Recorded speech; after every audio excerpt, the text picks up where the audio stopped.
ஒரு கதை ஒன்றை கூற விரும்புகின்றேன். ஒரு ஊரில் ஒரு விவசாயி தனது விளைநிலங்களின் அருகில் ஒரு ஆட்டுப்பண்ணை வைத்து நிறைய ஆடுகளை வளர்த்து வந்தார். ஆடுகளை கண்காணிக்க மேய்ப்பவர்களையும் காவலாளிகளையும் நியமித்தார். நல்ல பராமரிப்பில் ஆடுகள் நன்கு வளர்ந்தன.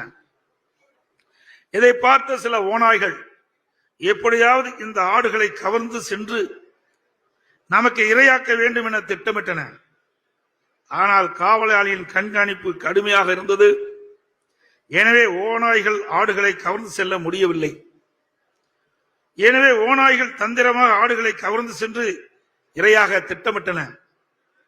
ஒரு நாள் இரவில் ஓநாய்கள் ஆட்டுத்தோலை தங்கள் மேல் போர்த்தி கொண்டு கள்ள வாசல் வழியாக உள்ளே வந்து தாங்களும் ஆடுகள்தான் என்பதை போல நடித்து அப்பாவி ஆடுகளை நம்ப வைத்து தந்திரமாக அவைகளை அழைத்து சென்று தங்களுக்கு இரையாக்கி விட்டன.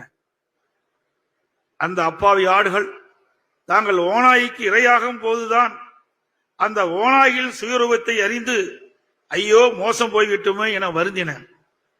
இதிலிருந்து நாம் தெரிந்து கொள்ள வேண்டிய உண்மை, காலம் கடந்த ஞானோதயத்தால் ஒரு பிரயோஜனமும் இல்லை. இன்றைய அரசியலில் பரம்பரையாக தாங்களே பதவி சுகத்தை அனுபவிக்க வேண்டும் என்ற நோக்கத்தோடு வாக்கு வங்கியாக ஆட்டுத்தோலை போர்த்தி கொண்டு வரும் ஓநாய் கூட்டத்தினரிடம் சிறுபான்மையினர் எச்சரிக்கையாக இருக்க வேண்டும் என்று கூற விரும்புகின்றேன்.